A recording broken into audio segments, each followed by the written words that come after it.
Anthony Lolli, investor, developer, entrepreneur. Son to Nicholas and Gladys Lolli. His father, Nicholas, was the youngest of 5 siblings whose family immigrated from Bologna, Italy. He lied about his age at 17 to enlist in the Navy and found himself at the tail end of World War II. He then went to college on the GI Bill and later became a public school teacher. He fathered his first and only child, Anthony, in 1977 at the age of 50. When Anthony was 5 years old, his father began moonlighting as a street entertainer and doing what came to be known by the locals as photo with the parrot. This is where Anthony began to learn business principles and help form his view about earning money. Gladys Lolli left Ecuador for the U.S. in 1967 with $40 in her pocket, and $20 of that went to pay off the customs officer to stamp her visa when she arrived. She knew no one and found herself living in an abandoned building with other immigrants from all over South America. She lived a hard life working in a variety of sweatshops. After making a few friends in the sweatshop, she was referred to someone who helped her become a home attendant, which would eventually help her put herself through beauty school. She worked for an elderly lady named Mrs. Zappi. Mrs. Zappi took Gladys underneath her wing and instilled life lessons and showed her how she raised her 5 boys, of which 2 became doctors, 2 lawyers, and 1 a college professor. Years later, as fate would have it, Nicholas would take a part-time job during his time off in the summer as an insurance broker down the block from a popular bar in Sunset Park, where he became friends with the person that would eventually introduce him to his future wife, Gladys. Even though during his adolescent years, Anthony and his parents lived in a 1-bedroom shack, he wasn't aware of the lack that his family had. The love and support he was given made him feel they had all they needed, until the age of 6, when Anthony and his mother would make frequent stops at high-end retail stores, such as Saks Fifth Avenue and Bloomingdale's, where Gladys would try on clothing and perfume but could never actually afford to purchase anything. On one of these trips, Anthony saw a waterproof watch that he really wanted, and pestered his mother about buying it for him, and he asked her, "Why won't you buy this for me?" And Gladys, with tears in her eyes, decided to tell him the truth. She simply said, "Because we can't afford it." Young Anthony responded with, "Well, one day I'm going to make us rich, and we'll be able to afford anything, and we're going to live in a white mansion, and you'll have a white limousine with a chauffeur, and we'll take it to the nicest places." Gladys would later tell Anthony that she didn't want the white limousine, but did still want the white mansion. Up next, see how Anthony got his start in real estate, how he set his goals, and how he learned the business. From being the top salesperson to running an office and ultimately opening his own business that later became one of the most successful companies in New York City.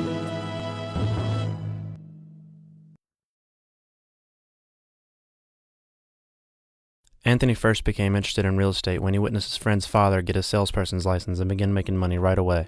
He recalls saying to himself, "If he can do it, why can't I?" And that's exactly what he did. At the age of 19, he enrolled in a real estate school and began attending classes.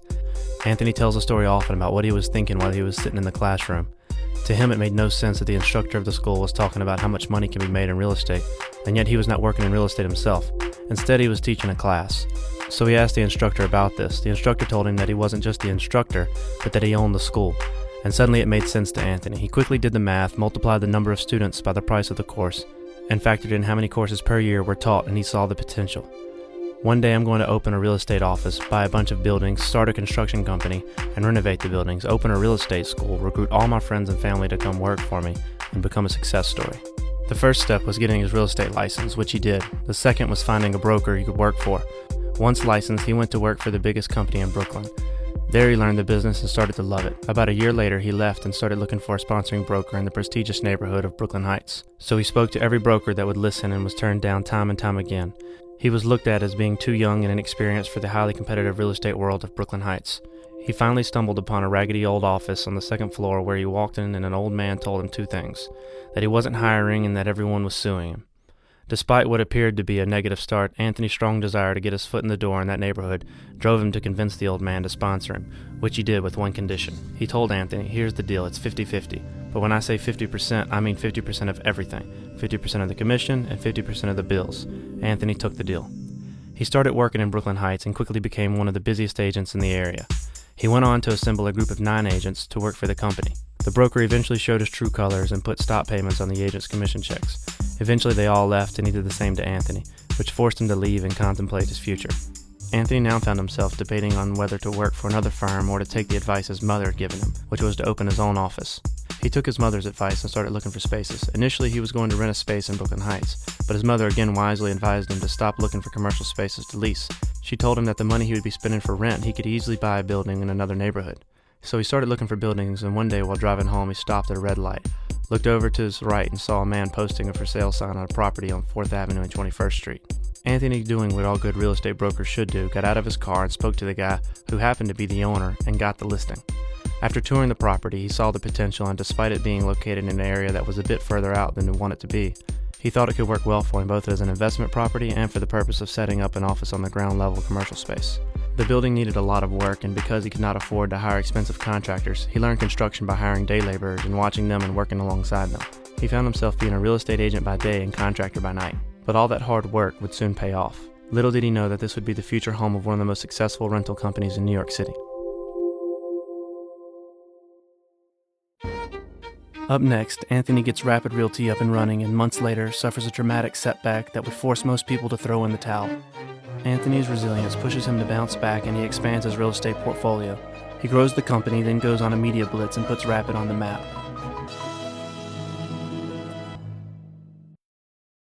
When he started Rapid Realty, Anthony did exactly what he once said he would do. He recruited his closest friends and family, helped them get licensed, and they all worked for him in a small office on the first floor at 681 4th Avenue. The office was modest, with carpeting and just one computer that they all shared. Anthony's focus was split between running the office and expanding his real estate portfolio. A year after opening the office, he purchased a property from a former client of his. He spent all his money and much time and effort getting the building into shape to get the most rent out of it. After negotiating the buyouts of the tenants he inherited, he was able to gut renovate the place and eventually found new tenants for each apartment. But just 3 months after completing the project, a tragic accident occurred. One of his tenants had a candle fall down while sleeping that made the apartment catch fire, and the building was ablaze. Sadly, the young lady didn't survive. Anthony recalls the scene as frantic. There were 5 ambulances, police all around, and representatives from all the local television stations. The media was looking to place blame on him, suggesting that he was a slumlord. It soon came to light that the building had 24 smoke detectors and that the incident was a heartbreaking accident. But the event left Anthony rattled and nearly broke. The fire left the building uninhabitable. With no rental income and the year-long wait for insurance money, he was back to hustling real estate by day and contracting by night. Anthony took the next several years after the fire to focus on expanding his real estate portfolio. He bought several properties in the Park Slope and Park Slope South neighborhoods. With each of these properties, he bought out existing tenants and made substantial renovations. With this time, he was also able to grow his company from 5 to over 60 agents by doing a $400,000 all-out marketing campaign with billboards, radio and TV ads, talk shows, internet trade shows, and more.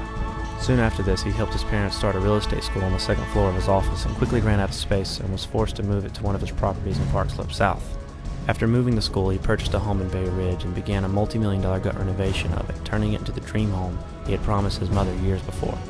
It was around this time he decided to remodel the look and size of the Rapid Realty office by expanding the second floor to accommodate the growth and give the entire office a more modern look. Following this growth spurt, Anthony began discussing the route he wanted to take his company. Just as the company was starting to go through a real growth spurt, his father passed away in November 2006. It was bittersweet for Anthony to watch the company grow and yet know that his father wasn't allowed to witness it. Following the passing of his father, Anthony went through a series of trials and tribulations where it seemed that something negative was happening to the company back to back to back. It went from losing his father to the entire database of listings crashing and losing years of data, to losing agents to competitors and then having to deal with multiple people conspiring to leave the company and go against him. At the end of 2007 and early 2008, Rapid Realty went through one of its toughest times in its history. 4 of Rapid Realty's top agents decided to leave the company and take what they learned and start their own firms, essentially becoming direct competition. The breakup wasn't a good one. These individuals formed an unofficial alliance whose sole mission was to prove to the world that they could all survive and do well without Rapid Realty's backing. When they left the company, they recruited dozens of agents with them, offering high commission splits and purposely giving unheard of benefits that made these agents want to go work for them. Several smear campaigns were launched against Rapid Realty where hundreds of fraudulent negative reviews and negative blogs were being posted. Propaganda was spread to landlords to try and prevent them from wanting to list with Rapid, and they continually targeted Rapid Realty agents. Text messages, emails, and invitations to events were being sent to agents in an effort to recruit them. Their number eventually grew from 4 to 7 offices. Despite their efforts, Rapid Realty remained a force in the industry and continued to operate unfazed. Throughout the turmoil, Anthony remained confident and continued to push forward and make Rapid Realty an even stronger company than it was before. The changing of the guard created new opportunities for other individuals to step up and take leadership positions within the company, and ultimately an entirely new Rapid Realty team was created. Anthony's refusal to participate in what would have been a never-ending propaganda battle allowed him to focus his energies on growing the company and taking on more professional help. Rapid Realty took some blows from the onslaught attack of the competitors and yet continued to grow, and they even launched an apology letter to the public announcing that they would have a renewed focus on customer service and creating a better customer experience. The new Rapid Realty was much more technology-driven and much more pro-rental agent. New commission structures were created and new recruiting initiatives were launched. Now the focus shifted to keeping their new talent and providing them with a realistic growth strategy. Anthony reached a crossroads where he wanted to expand the company but wasn't sure which way to do it. One day when meeting with a friend who owns a rubbish removal company, he told Anthony that he should strongly consider going the franchising route when choosing his expansion plan. Anthony took his advice and went on to doing research and eventually hired a consulting firm that helped him become a franchisor. He now knew he had the opportunity to offer his top people the chance to become business owners under the Rapid Realty umbrella and didn't have to worry about them leaving and becoming his competition like in the past. At 30, he moved into his dream home after spending an additional $1.6 million in renovations. He finally gave his mother the white mansion he had promised her 24 years earlier. He also flew to Chicago to learn about franchising and grew Rapid Realty to well over 100 agents. Within the next year, he opened up his test pilot office at 600 Franklin Avenue and started discussions of aggressive expansion. He hired a full-time videographer and launched multiple videos for the website. After that, he began to push to open his first real franchise office located in Bay Ridge, Brooklyn, which was shortly followed by the franchise in Clinton Stye. By the end of 2009, Anthony had stayed true to his promise he made in the Executive Real Estate magazine 4 years ago and has opened offices in 4 of the 5 boroughs. After planting the Rapid Realty flag all over New York City, he went on to expand the company into New Jersey and Long Island. Rapid Realty's expansion took on a life of its own. Anthony's resilient spirit got him through all adversities, including facing betrayal and defamation from his own team members in 2008, and replacing them with a new breed of stronger, better leaders who helped take the company to the next level. The vision that Anthony had was becoming a reality right before his eyes. Rapid Realty started monopolizing the rental market as offices started popping up everywhere. In every desirable neighborhood you can think of, a new Rapid Realty opened up. Anthony had accomplished everything he had set out to do years ago. He grew his real estate company into the biggest and best rental company in New York City. His relentless passion and limitless drive to monopolize all markets continues to push him forward with his eyes set on national and global expansion. If the past is any indication of the future, one can only imagine what heights a visionary like Anthony Lolli can reach.